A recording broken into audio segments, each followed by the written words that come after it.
Frank Capra once said, "There are no mistakes in filmmaking, only sins, and the cardinal sin is dullness." This is an issue faced by many filmmakers. We're going to talk to a new talent who conquered this issue. We welcome Tivanka Pereira to Asian Mirror to talk about his new short movie, The Silent Letter. Hello Tivanka, welcome to Asian Mirror. Glad to be here. Thank you. We would like to start with your humble beginnings. So, what can you tell us about your schooling and your upbringing in Sri Lanka? In Sri Lanka, I went to St. Joseph's College. Then afterwards, after finishing school over here, I went to Malaysia to study my foundation in communication for 2 years. Then I came back. Then I decided I wanted to study screenwriting. I was writing at the time, but I wanted to get into a more visual medium to express myself. It was like I felt poetry and novel writing and was restricting me. So I wanted to do screenwriting. So I went to the United States to a university called Academy of Arts to study screenwriting because I thought their screenplays were at a much more higher standard. And they were the only ones who were teaching screenwriting in a categorical, organized form. So more clinical version. I'm sorry? More clinical version. Like a more clinical version. They were breaking down stories, like they were analyzing stories very well. They were getting into beat sheets, outlines.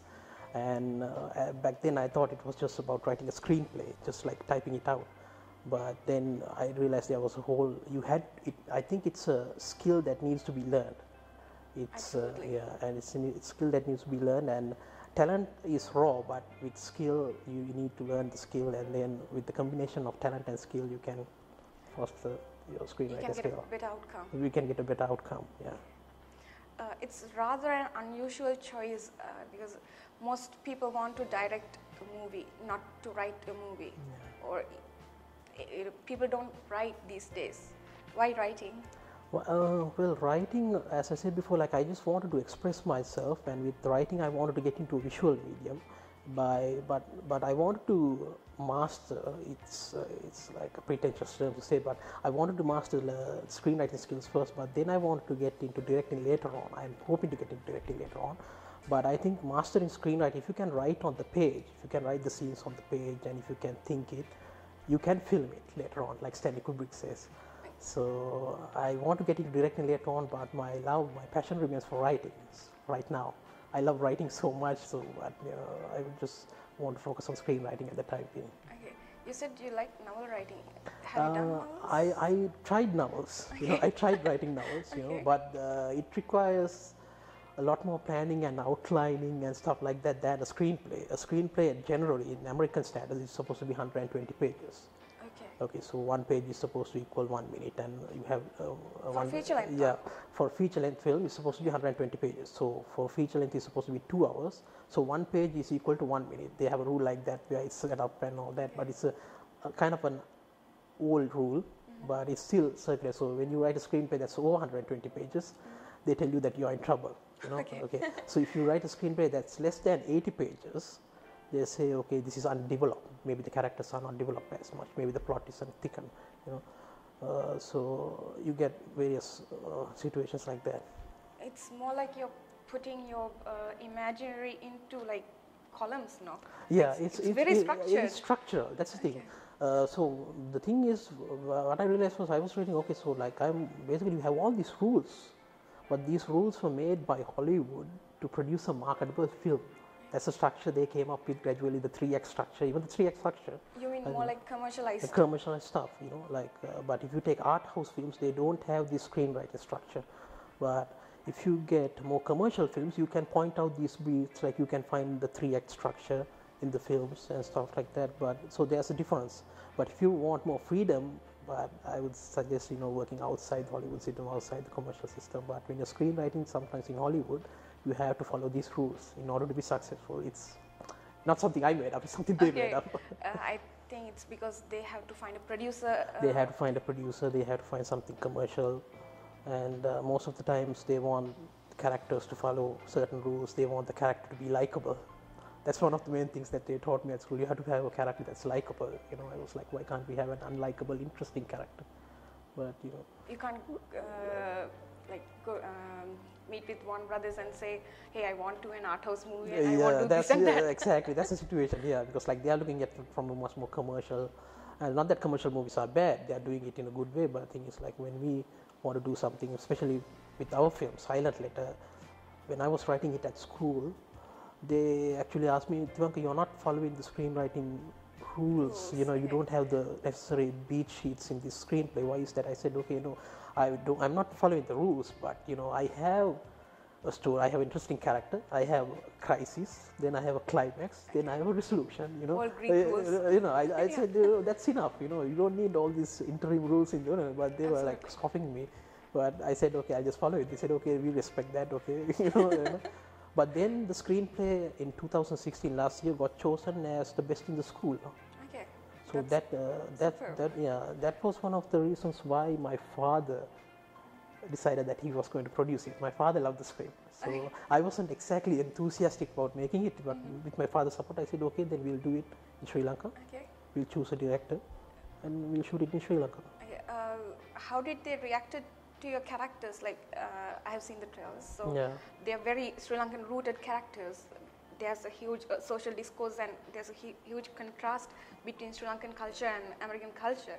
So how did they manage to read these characters? Well, when they said okay, there's a lot of conflict here. You know, I said yes because like there's kind of like physical abuse which they are sensitive about.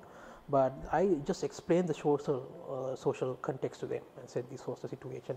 Because this is said during the 1980s, and I explained that there are certain classes in Sri Lanka, the working class, you know, the lower class and stuff like that. Especially the economy was changing at the time. Exactly. I explained those situations, and they kind of grasped the story, but still, you know, it was difficult for them. You know, it's difficult for them, but still afterwards, after I made my explanation, they realized that okay, this screenplay is, you know, at a level, it's an original, it's an original, you know, like we haven't seen much of this before. I don't know what criteria they used when they chose it as the best screenplay in the school, because I was competing against American students whose English was first language, you know. And that was also, you know, even though a competing thing, because like if I had to work much more harder to make my voice heard, not that they were discriminating me, but I had to be really original to be there at the top of the game at the school. Yeah, that's like some obstacles we have to achieve when you're studying abroad. Yeah. That's true. Yeah. How was your colleagues? How did they react? Well, I had different reactions from them. One guy came up to me and said, "This is like a really meditative, calm, soothing piece," and I was like surprised. Okay, and you know, when you make a film, it's really subjective. People come up and say all kinds of things. Some people just couldn't grasp it. You know, like they had a little hard time grasping the cultural elements. You know, like Americans are much more individualistic. They want to do it themselves. They were asking, why can't this boy escape? You know, maybe he can just run away. You know, I said that's what the plot is about. He's trying to run away, but he's restricted by social customs in Sri Lanka, which they have a hard time understanding. So that was one of the obstacles that was. Yeah, it's a big barrier when you bring a movie or script like this. I think only the Japanese and Latin American people who are breaking these barriers. Yeah. They have this mental barrier that, yeah, you have to do a movie like this. Your culture must be like this. Yeah, so, they have like fixed forms. Like I think they haven't experienced Sri Lanka as much. You know, they just put it in the same category as India, and you know they don't get much stories from Sri Lanka. When I was there, I realized that we weren't getting much material from Sri Lanka. They were showing short films from all the countries, from India, Iran, Spain, and all that, but we weren't getting anything from Sri Lanka. So that's one of the reasons I wanted to get into short films. Not that I want to be this symbolic name of short films, but if we have a short film that's symbolic of Sri Lanka, let's say, you know, like okay, this is from Sri Lanka. They say, okay, you know, that would be good. That would be nice. Yeah, not showing that Sri Lanka is here and there, but you have to tell a story. Tell a story. Like we should show that we have a nice storytelling culture as well. Yeah. I think because we had that in the 70s and the 80s. I think our situation right now is we are lacking stories, screenplays, maybe. You know, I think Mr. Kamal Adaraj was telling that he said that he's not getting good scripts. That's why he's not acting as much and directing. He used to be in a lot of movies. movies. He used to be in a lot of movies, so I guess that the caliber of scripts back then in 70s, 80s, and 90s were much more higher than. I'm not sure whether you have seen him as a stage actor. I have Okay. seen him in like theatre. He's an amazing stage actor as well. Yeah, he's an amazing actor. That's one of the reasons why I chose him for this to direct this film. When I asked my father, actually it was my father's friend Sidney Chandrasekhar who suggested Kamal Adarachi, and we were like, then Kamal helped me out with a small project, and then I realized, because I always saw him as a, that's my first exposure to Mr. Kamal Adarachi. I saw him as a director. I saw him, getting these actors and getting the correct emotional response from these actors. And I realized he could do this, people. He could read the actors. He could read the actors. He could direct the actors. Why not? Sometimes people would ask me, and why choose Mr. Kamal Adarachi? Because it's kind of a very surprising choice. Yeah, because like most people actually ask me, why Mr. Kamal Adarachi? Why is he directing a film? And I said, I just want to say, why not? Clint Eastwood did it in America. Because like he's been in front of the screen for a long time, and he has a lot of experience. And one thing, like even with Silent Letter, if people can critique the plot, people can critique the characters in it, but one thing I think I can say with certainty is that they can't critique the acting. I think everybody acts really well in that film, and that's largely due to Mr. Kamal's influence in that film. Can we talk about the movie, like the basics? Why did you choose this story, and how did you come to know about? Like, did you come to know about it from somewhere, or? Well, when I was in America, I used to travel back and forth between Sri Lanka. Then I used to go to my mother's village in Kegol. There was a small village called Thambugala, and I used to meet these tropes or stereotypes in the village. And I was wondering, maybe how if I, how do I, if I wanted to get to the city, if I wanted to escape, that's a good question. Yeah. What would I do? What would I do as someone who's like really naive, from a naive boy? So that was how the plot came about. He tries various things, then it gradually developed. I started developing it while I was in school over there, because I was traveling back and forth. I would go to America and write about it. Yeah. And you grew up in Colombo. I grew up in Colombo, but I used to travel back and forth between Kegol, and we would stay in Kegol for a long time in this small village called Thambugala. It's really surprising such a story comes from a Colombo guy. Yeah, that's why I was really curious. Because I was also doing it on purpose. I didn't want to write the story set in the city, because I thought maybe they wanted to see something much more exotic, set in the village. And it turned out to be the right choice, because they chose it as the best script in the school, partly because of the geographical location. If I set it in Colombo, it would have, I don't think it would have worked. Yes. Yeah. Colombo, you can actually at least try to find place to go, but yeah. when you are in a rural village and there are no like roads or yeah. buses, or when you connect to exactly, the geographical location presented its obstacles. So if you're in the city, it's much more easier. So in the like a rural area which is remote, it's much more harder. Where communication is a big problem. Communication is a big problem. Yeah, exactly. Yeah. Can you talk about the cast as well? You have an excellent cast. It was Mr. Kamal Adarachi's choice, and Sweenita Veerasinghe is there, Lakshman Mendis, Jagat Berragama, Mahinda Pathirage, Chamila Piris, Bandula Surya Mandara. Maybe I'm forgetting more names, but the two kids. Those they have never acted before, so this was their first time on screen. The first guy is Nadul Pereira, and the other guy is Jeevan Kumar. This was their first time on the screen. How did you find them? They were actually kids from a house. They were orphans. Oh. Yeah. So they were. I can't remember the name of the house. Me and Mr. Kamal said he wanted people who had kids who had never acted before. So he went to this house. He did some auditions, and these two kids stood out during the audition. He gave some acting exercises to these kids, and these two kids stood out and they were good. And he said, "Okay, we are going to pick these two." Mr. Kamal said, and I was kind of hesitant, to be honest. I was like, "Okay, maybe we should get trained actors to this." Mr. Kamal said, "No, I can do the job. I can get these guys to act." What is the producer's idea? Yeah, producer's idea. I think producer was also he also wanted to get trained actors like my father. You know, we said okay, maybe because like making a film is a race. We have 5 days. You know, we don't want to botch it up. But Mr. Kamal was really confident that he could get these kids to act. You know, which he did. That's a very good experiment. That's a very good experiment. And actually, the main guy, the protagonist, Nadun Pereira, his character, he won an award at the 5th Mumbai International Short Film. He won a certificate of excellence for best acting before this. We didn't like publicize this because I was in America. We didn't do it. But he won a certificate of excellence for acting. What is your the path with Silent Letter? What are the achievements? What are the obstacles you have to go through with it? What is the experience? When I was making the film, making the film and up to now, you went through. Mostly it was like just like finding out outlet to exhibit the film. You know, even though the script was chosen, I'm having a little trouble like exhibiting it in American festivals over there. You know, but they are responding it far more in Southeast Asian countries because they are, of course, and they understand the culture more. So they're familiar with the plot. They're familiar with the plot, you know. But in America, they are not like that familiar with the plot, or they don't understand the character. I think they mostly don't understand the social and the cultural context. So they are kind of like they don't know how to judge it. So I sent a letter to one festival asking why they rejected the film in the States, and they told me that they had a hard time judging foreign actors. You know, that's one of the reasons. You know, okay, I'm speechless. Yeah.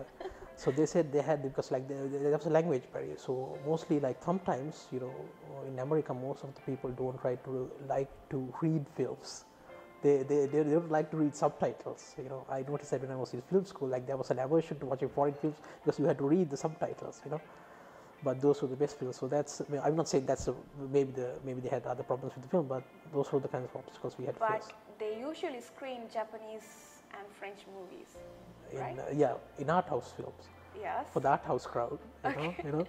So but you have the mainstream crowd who are much more like focused on Hollywood films, commercial films. Like they want the best bang for their buck. You made it. You intended this as a commercial movie? This one, no. I mean, I'm just saying that Hollywood has this. This is basically an art house film. Yeah. I'm not saying this is high art, but it's more suited towards that crowd because like the pacing of it's 23 minutes long. For a short film, it's kind of long. Yeah. So that's also one of the problems they had because like right now a short film should be, they're saying it should be 15 minutes. They have the rules. They say okay, it's under 40 minutes, it's okay. But if you have a short film that's over 20 minutes, they sign off for a 23-minute short. They have these silent judgments, which I found out later.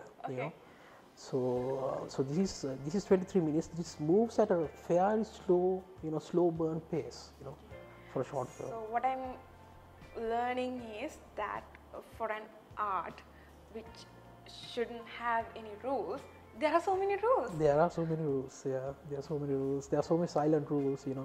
That's one of they said okay, so you have 40-minute duration for a short film, 45-minute duration, but no one makes.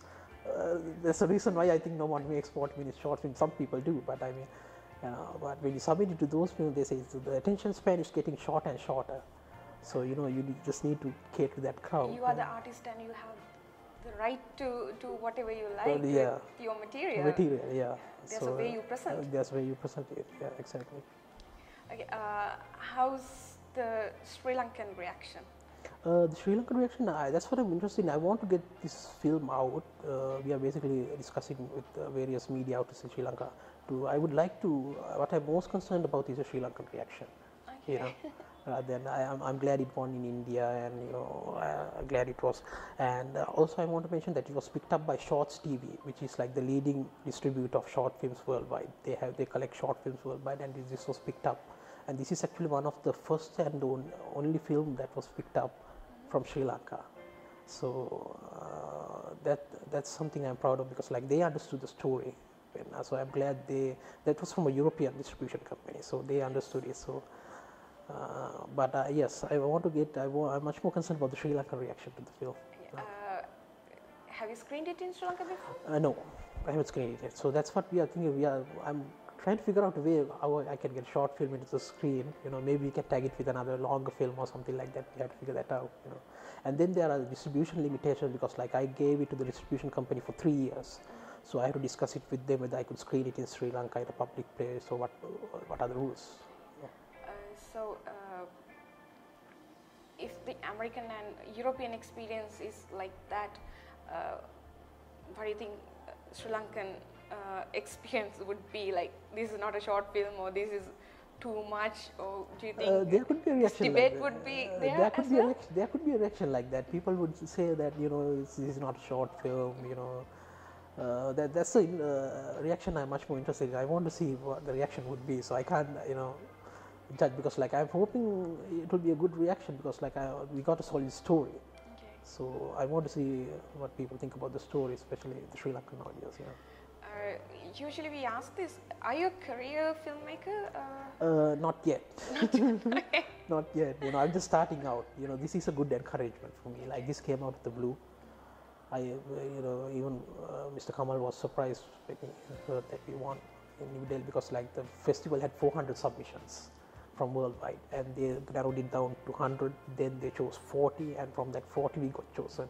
And when we went to the festival, they were at a technically higher level. Technically, they were at a higher level. Some films, but thematically, story-wise, I think we had something which we could compete against. That's why I'm hoping that's why we came out on top. You didn't make the movie just to take it to the award ceremonies, right? No. Not for competition. No, not for competition. Actually, my father said, okay, let's make the film after it won the best screenplay in the contest. I wanted to get it back to the school and show it back to my instructor at the school, because like they were really interested they supported me. Okay. They understood the story later on, and they supported me, and they wanted to see the film. And so I screened it at the school, and actually they are teaching the screenplay at the school right now. Oh, so that's really nice. That was surprising, because I walked, because like somebody texted me, somebody emailed me and said, I found your screenplay in the school database, and they're actually teaching it in class right now. So they're teaching the screenplay in this class, and they had a screening of this film, and the screenplay is like being taught right now. That's, I think, one of the best things you can achieve as a screenwriter. That's a really humbling thing also, because like something you worked hard for. Like it was just 15 pages, but I worked on it for a long time.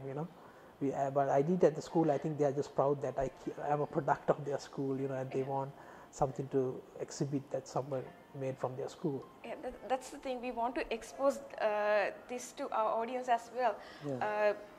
Screenwriting is not an easy thing to do, and it takes a lot of time and effort. Would you like to talk about it for our newcomers, because nobody wants to do the hard work? Yeah, the screenwriting is, I think, I'm not saying it's a fair, really difficult task. Other aspect, but without the script you don't have the story. But I think it's like the development process of the screenplay takes a whole lot of time. Most of the time, the most difficult thing is you're in a room by yourself writing. Most people don't want to do that. Like that's what one of my instructors said, like it's a lonely job, it's an isolating experience. If you write a novel, you can find a publisher and you can sell it, but this takes a long time, because like you get inputs from, after you write the screenplay, the screenplay itself is not an art form, it's not like a novel, because it's going to go through different variations. The director's going to come in, the producers are going to come in, a lot of other executives are going to come in, and you're going to get a lot of notes. And you have to work as a team as well. You have to work as a team, and when you go to the set, you get notes from actors, and actors would give better lines, and sometimes, and you would get much more better suggestions even from the art director and all that, So it's one thing you need to understand, it's a developing process with the screenplay. If you're comfortable with that, then screenwriting is like a comfortable thing. Is there proper exposure by media to short movies in Sri Lanka? In Sri Lanka, I haven't been in Sri Lanka for some time, so I can't comment like fairly on it. But I think there are some film festivals in Sri Lanka that, but I don't. There are a couple of films, but I don't think there's much in the way. I think we have to take the short films internationally sometimes. Sometimes, when we have a feature film or short film we make in Sri Lanka, it has to go the festival route, international route, and come back and get that to recognize in home. Yeah. And I remember another filmmaker saying that too, it has to get that validation from overseas to make it a worthwhile film in Sri Lanka to watch.